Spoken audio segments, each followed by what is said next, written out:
کیونکہ جو T V channel جنہوں نے نہیں دکھایا عمران خان کو، اگر وہ دکھاتے تو ہو سکتا ہے 5 ارب کی جگہ 6 ارب روپے ہو جاتا، اور یہ سیلاب زدگان کو ہی جانا تھا، اور تو کسی کے لیے جانا نہیں تھا، صرف متاثرین کے لیے۔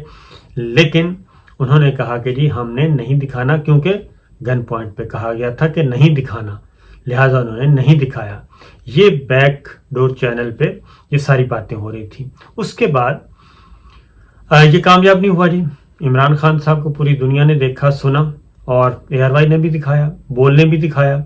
اور 2-3 ٹی وی چینلز اور نے بھی دکھایا جتنی ہمت تھی، سکت تھی، لیکن 5 جو لیڈنگ چینلز ہیں انہوں نے نہیں دکھایا، 5 بڑے چینل، 4-5 جو بھی ہیں، اور انہوں نے نہیں دکھایا، تو اس سے انہیں کو نقصان ہوا ہے۔ اور سوشل میڈیا پہ پھر اب ایک اور چیز آ گئی، کتنی محنت کی جا رہی ہے ایک عمران خان کا راستہ روکنے کے لیے، اور اس عمران خان کا راستہ نہیں، پاکستان کے عوام کی خواہشات،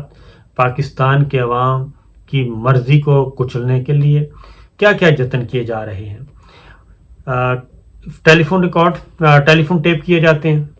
ٹیلی فون ٹیپ کر کے وہ باقاعدہ ٹوٹے جوڑ کے وہ دیا جاتا ہے جی، سوشل میڈیا کو، الیکٹرانک میڈیا کو، ڈیجیٹل میڈیا کو، ان کو دیا جاتا ہے، لیک کی جاتی ہیں، آڈیو لیکس وہ دی جاتی ہیں کہ جناب اس کو ذرا چلائیں بھی اور ٹرولنگ بھی کریں، وہ پھر آتی ہے اور ٹرولنگ شروع ہو جاتی ہے۔ لیکن جب اس کا کاؤنٹر نیریٹو آتا ہے اور جب پوچھا جاتا ہے تو ہر 2 گھنٹے کے بعد اس طرح کی کمپین جو ہے وہ غرق ہو جاتی ہے، دریا برد ہو جاتی ہے، اور پھر دوبارہ محنت کرنی پڑتی ہے، پھر یاجوج ماجوج اکٹھے ہوتے ہیں، اور پھر دوبارہ ایک نئی چیز تیار کرنے، نئی پروڈکٹ تیار کرنے کی کوشش کی جاتی ہے۔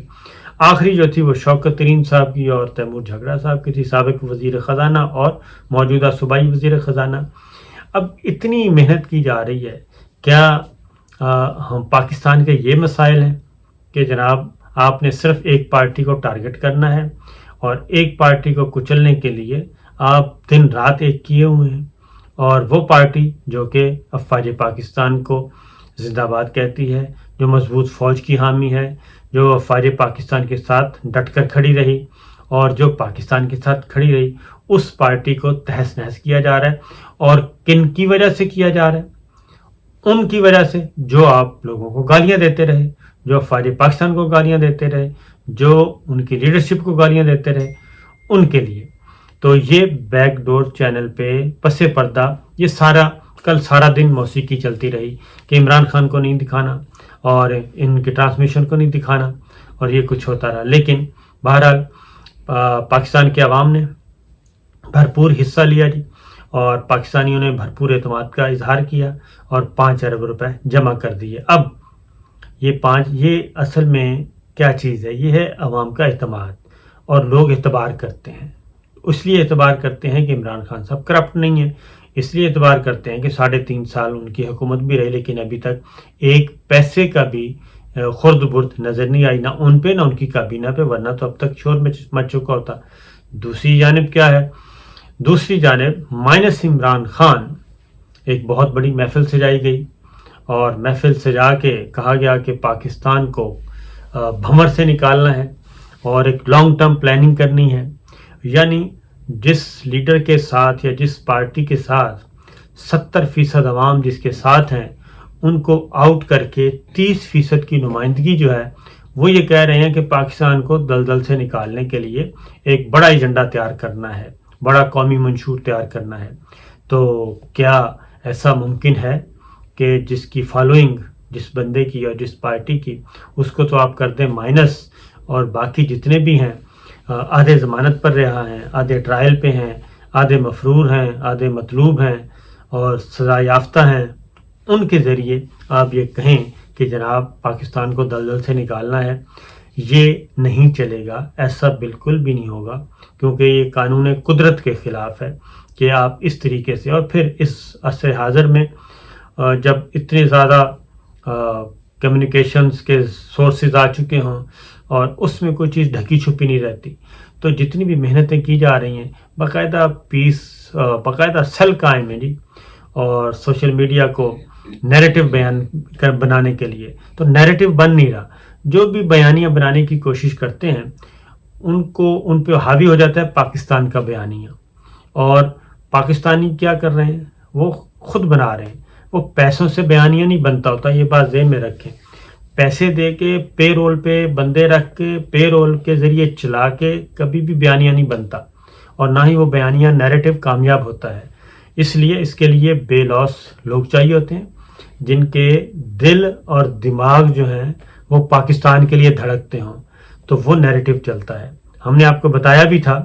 کہ اس طریقے سے آپ کنٹرول نہیں کر سکیں گے، یہ کچھ نہیں ہوگا، لیکن آپ نے کہا تھا کہ نہیں، ایسا ان کی ایسی کی تیسی، یہ تو ہم کر کے دکھائیں گے، کیونکہ نیریٹو وہ ہے جو ہم بناتے ہیں. تو معذرت خواہ ہوں اس کے لیے کہ ایسا نہیں ہوا، اور وہی کچھ ہو رہا ہے. اب معاملہ صرف یہیں تک نہیں رکا، بلکہ ابھی بھی ایک طرف اوورسیز پاکستانیز کل لپک کر آئے، اور انہوں نے کیا کہنا چاہیے، بے شمار ابھی اور پیسے آئیں گے. یہ بات ذہن میں رکھیں، یہ تو 3 گھنٹے کی لائیو ٹرانسمیشن تھی، اور جو لوگ از خود اس اکاؤنٹ میں ڈالیں گے وہ اصل میں دیکھنے والی بات ہے، وہ بھی پیسے آئیں گے. تو ایک تو کالز ظاہر ہے بہت زیادہ رش ہوتا، ٹریفک بہت زیادہ تھی، تو اس لیے کم کالز لی گئیں، تو یہ سارا کچھ ہوتا رہا. اب آتے ہیں جی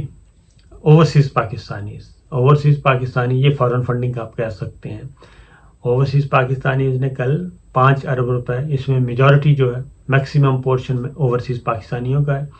ان کو ہم ووٹ نہیں دینا چاہتے، ووٹ کا حق نہیں دینا چاہتے. عمران خان پاکستان تحریک انصاف نے ان کو ووٹ کا حق دیا، امینڈمنٹ ہو گئی تھی، قانون بن چکا تھا، امپلیمنٹ ہو چکا تھا، لیکن موجودہ حکمران اتحاد نے آ کے، مراسلہ حکومت نے آ کے وہ انڈو کر دیا، اس کو ترمیم کر دی گئی. اور اس میں جو چیف الیکشن کمشنر ہیں وہ برابر کے حصے دار ہیں کہ اوورسیز پاکستانیوں کو ووٹ کے حق سے محروم کیا گیا. سپریم کورٹ میں اپیل موجود ہے، اور جسٹس اعجاز الاحسن اور جسٹس مظہر علی اکبر نقوی صاحب نے یہ سنی ہے، اور ان کے جو آبزرویشنز ہیں، جو ان کے ریمارکس ہیں، وہ بڑے ہی حوصلہ افزا، بڑے ہی حوصلہ مند ہیں کہ انہوں نے یہ کہا ہے کہ جناب $1 ارب کے لیے آپ کشکول لے کے IMF کے پیچھے پھر رہے ہیں، جبکہ اوورسیز پاکستانی $30 ارب سالانہ بھیجتے ہیں. $30 ارب سالانہ بھیج رہے ہیں. بیرون ملک مقیم پاکستانی $2.5 بلین ہر مہینے آتا ہے. تو ان کی آپ قدر نہیں کرتے، ان کو آپ ووٹ دینے کے لیے تیار نہیں ہیں، ان کو آپ ان کا حق دینے کے لیے تیار نہیں ہیں، ان کو آپ امور مملکت میں شیئر دینے کے لیے تیار نہیں ہیں. جو پاکستانی اوورسیز بیرون ملک بیٹھے ہیں $30 ارب سالانہ کا آپ کو زر مبادلہ بھیجتے ہیں، اور آپ اس IMF کے پیچھے جاتے ہیں جو $1 ارب جن سے لینا ہے آپ نے، اور ان کی آپ ہزاروں شرائط ماننے کے لیے تیار ہیں، لیکن بیرون ملک مقیم پاکستانیوں کو آپ کچھ دینے کے لیے تیار نہیں ہیں. تو یہ ایکچوئل چیز ہے جی، یہی وہ ڈر ہے، اصل میں خوف ہے اوورسیز پاکستانیوں سے کہ وہ سارے کا سارا ووٹ بینک جو ہے وہ چلا جائے گا PTI کو، عمران خان کو، اور وہ ووٹ ادھر جاتا ہے تو اس سے کتنا بڑا فرق ہوگا یہ ہوش اڑا دیتا ہے. وہ سارے جو فگرز ہیں سارے وہ دیکھ کے کہ کتنا فرق پڑتا ہے. اس لیے ہم کل بھی میں پھر کہوں گا کہ اوورسیز پاکستانی آگے بڑھیں، اور جو پیٹیشن سپریم کورٹ میں ہے اس میں آپ فریق بنیں. آپ کی اتنی آرگنائزیشنز ہیں، تنظیمیں ہیں، سارا دن آپ گھومتے پھرتے رہتے ہیں آپ کے عہدیداران. یہ واٹس ایپ پہ پھرتیاں دکھانے کے بجائے سپریم کورٹ آف پاکستان کا رخ کریں، وہاں اس پیٹیشن کا حصہ بنیں، اور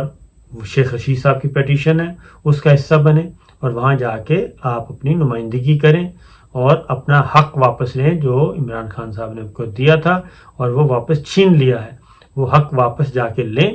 اور امور مملکت میں شراکت دار بنیں. اجازت دیجیے، اللہ حافظ.